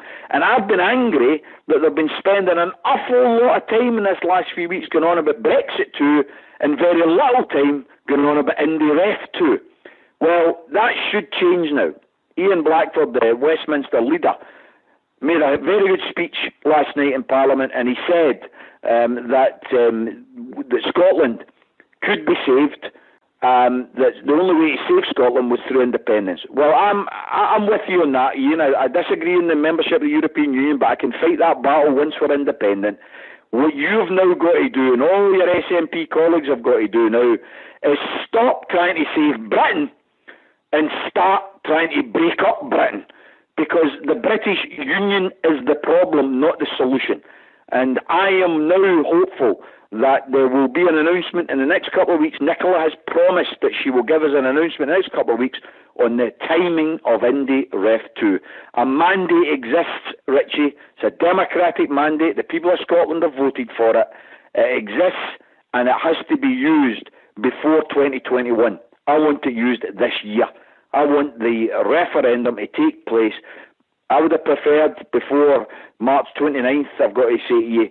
That's probably not now likely, but I would think by September of this year is very, very possible. It's going to be a really interesting next few months, Tommy. I know that is a terrible cliche to end a conversation on, but it is. It's going to be a very interesting time. I've tweeted a link to Tommy's archive on SputnikNews.com. Tommy's own Twitter handle is @CitizenTommy. That's @CitizenTommy. SputnikNews.com for the articles. But I've tweeted a link to where you can just see all the articles on one page, the most recent ones. Anyway, keep that up, mate. They're an absolute tonic, those articles. Get a lot out of them. Thanks for your company today. Ricky, I really It's appreciate it. been a pleasure as always, brother. And, you and I should always make the point that just because you don't agree with somebody with everything doesn't mean you can't agree with somebody about some things. Instead of looking for 100%, why don't we look for 90% or 70%? We can still be friends. And you and I might disagree on emphasis, we might disagree on some this or that policy, but by and large, I find you a very human person, somebody who's got humanity at heart, and that means that we'll agree on most things. Yeah, you're very kind, mate. Thanks for saying that. Have a good rest of your evening, Tommy, and let's do it again in a few weeks. All the best to you, bro. You too, mate. Bye for now. Tommy Sheridan, folks, live from his home. Do go to SputnikNews.com where you'll find links to Tommy's articles. It's SputnikNews.com/authors/Tommy_Sheridan, and I've already tweeted that link out. It's 16 and a half minutes to the top of the hour. Real socialists. No, I'm not saying I'm a real socialist. I'm not. Or anything like it. Like I said, my politics were on the left growing up. I would have always voted Sinn Féin and the Socialist Workers' Party in Ireland, until I realised that none of those parties are in fact socialist parties either. Real socialists are rare, and real socialists don't run away and shout at people and call them Nazis when they disagree with them. Real socialists have never done that historically. Historically, real socialists, when arguing with conservative thinkers and conservative people, have just debated them and tried to put a more reasoned and a more cogent argument to them. Sometimes succeeded, sometimes failed. What they didn't do was resort to calling people Nazis. Now, Tommy Sheridan knows my opinions about multiculturalism. He knows how I feel about migration and what migration has done to, I suppose, the most humble of us, the poorest of us. And he knows that's what I mean. He doesn't resort to calling me a Nazi. You see, Owen Jones would call me a Nazi. Say, you're a fucking fascist, Alan. You're a Nazi. But he's not a socialist. A socialist knows better. A socialist says, well, migrants are not the problem. And of course, I never say that migrants are the problem. The problems have not been created by migrants. Migrants are the end result. And Tommy knows that. Tommy would have a very different opinion than I do about immigration. Not entirely different, but he wouldn't resort to calling me a Nazi. He also wouldn't resort to, well, I can't go on that programme because I might be tainted by it. See, that's what a real socialist would do. So it doesn't matter what you disagree with somebody on, or what opinions they might have that you don't like. You've got to love that man. You know, not Tommy specifically. I love having Tommy on, but people like that. People who go, right, tell me why you think it is what you think. I'm very interested. Rather than, you're a Nazi, which just gets worn out and boring, and it eventually becomes, it loses all of its impact when you call people Nazis. You know, you've never heard me roar at people like Tommy Robinson and call them Nazis, and no, I'd prefer to speak to them. And I've had many right-wing people, far-right people on the programme over the years, not just on this programme, and I've never resorted to calling them names. Yeah, if only it were like that all the time, but it isn't. This is not Monday, you see. It's Tuesday's Richie Allen Show, the 22nd of January 2019. Always good to be with you. Thanks for all the tweets that came in there. A couple of you not thrilled with Tommy. I retweeted the positive and the negative comments, to be fair. I don't have to be fair and balanced, but I did anyway. Delroy tweets, Richie, Tommy, I honestly don't believe you have a cat in hell's chance of making Balmoral or St Andrews or indeed any part of Scotland independent from the UK. Good luck to you. Delroy doesn't believe that it's going to be allowed to happen. Thanks for that, Delroy. Appreciate that. Hi to JP in Manchester. Hi to James B, by the way. Thanks, James, for your tweets there. Still plenty of time to get a tweet into me. 13 minutes to the top of the hour. Have a quick look at the top stories on the BBC webpage while we're here. The BBC, a lot of coverage of a plane that vanished over the Channel Islands in the last day or so. Was it yesterday? Apparently a plane carrying a young footballer who is due to begin the next stage of his career at Cardiff City. An Argentinian player, I think, called Emiliano Sala, and he was on his way to play for Cardiff. I think he'd signed, and his plane has gone missing. That's not nice. That's a story on the BBC today. You know, the World Economic Forum is taking place in Davos in Switzerland. It's something that takes place every year. It's wonderful misdirection bollocks by the mainstream media. Wonderful bollocks. The media covers the World Economic Forum, and the media takes great delight in reporting that, along with leaders and finance ministers and industrialists and bankers, that you've got celebrities like Matt Damon and George Clooney and Bono, and it's wonderful. And they're all there to try and work out how we can make things more equal. They are in my hairy arse. Of course they're not there to make things more equal. It's a massive propaganda, what would you call it, propaganda jolly up every year, where they tell all sorts of lies about global warming. Prince William, yeah, arsehole, interviewed David Attenborough today, I can't call him sir, about the threat of climate change. This is designed either to make you laugh hysterically, or it's designed to make you bored and switch off. And either way, it suits the elites. You either look at it and go, what's that fucking dickhead Prince William doing interviewing David Attenborough? The elites are delighted because you're not paying attention. Or it just makes you laugh. Do you want to hear a bit of this? It's about the threat of climate change. We're all going to die! David, recently you were in Poland. You spoke very powerfully at the... He gets to call him David, you see, because he's the second in line to the throne, don't you know? He's got a long time to wait to get to that toilet. Here we go. David, recently you were in Poland. You spoke very powerfully at the UN climate change conference there. Tell everyone here, how urgent is that crisis now? It's difficult to overstate it. We are now so numerous, so... It's not difficult to overstate it. All they do is overstate the threat of climate change. Wait till you hear Attenborough subtly talk about population reduction. No. It's difficult. It's difficult to overstate it.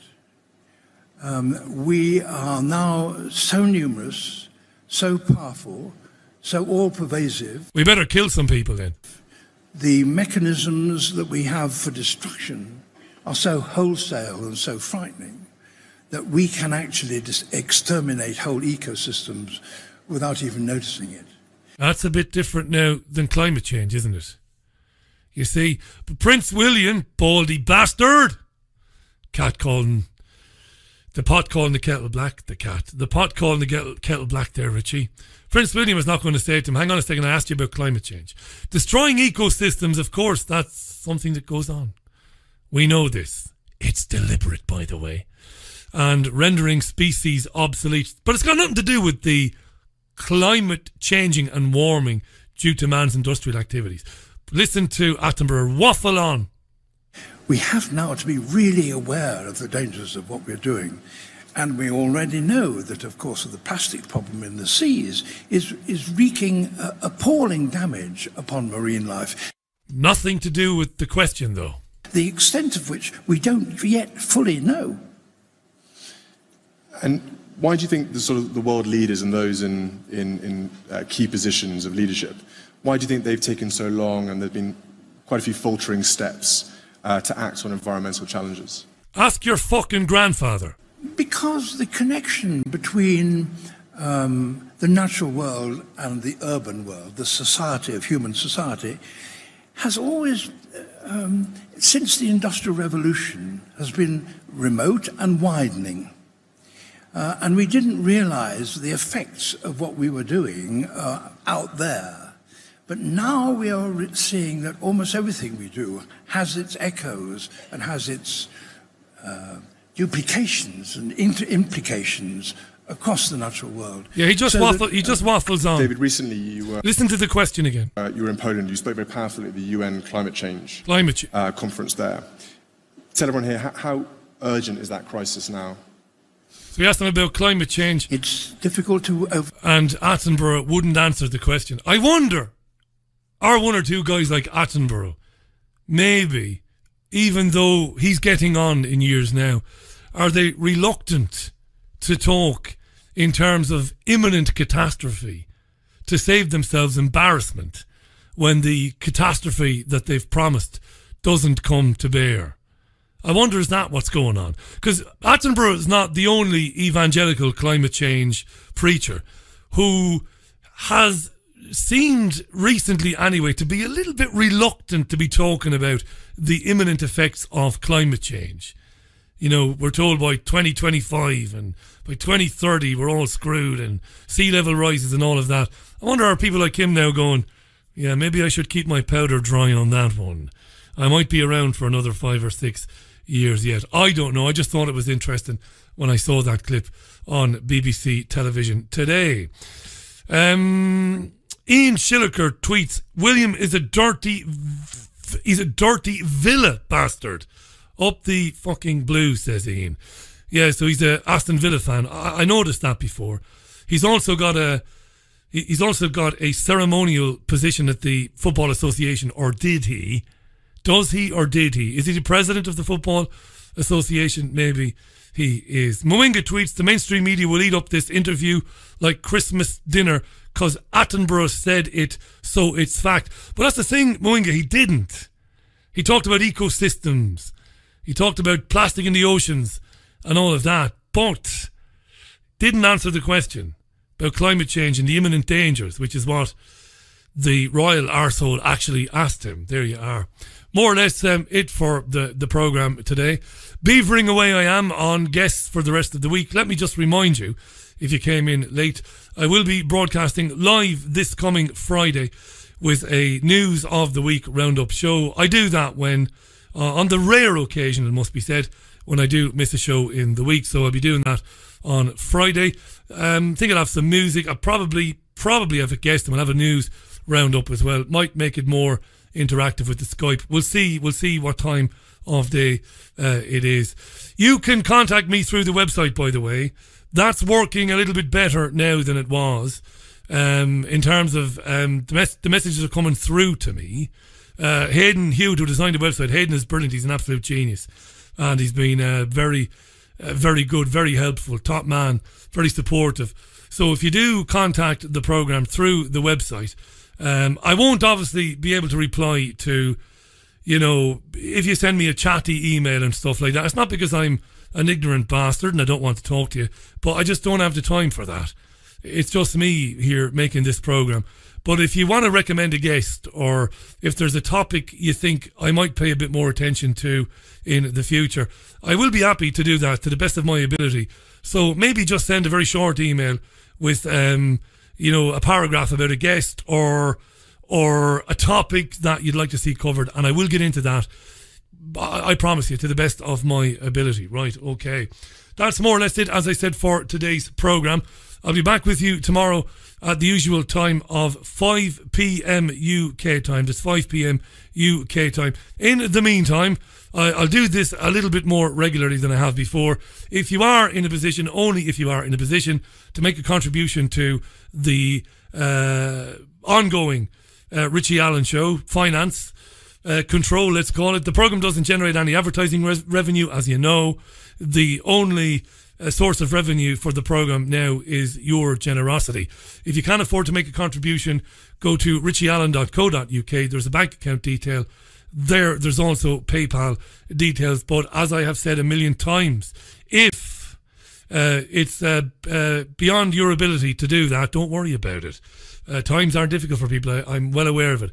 But if they're not, and you do listen, and you are financially able to do it, and you haven't done it before, richieallen.co.uk, do make a contribution. I would be eternally grateful to you. Going out with this, before Bono was going to the World Economic Forum, before Bono was groomed by Bill Clinton and Bill Gates, this is U2 with Angel of Harlem, closing out Tuesday's Richie Allen show. Look after yourselves and one another. Speak to you tomorrow at 5. Have a great rest of your Tuesday. Bye now.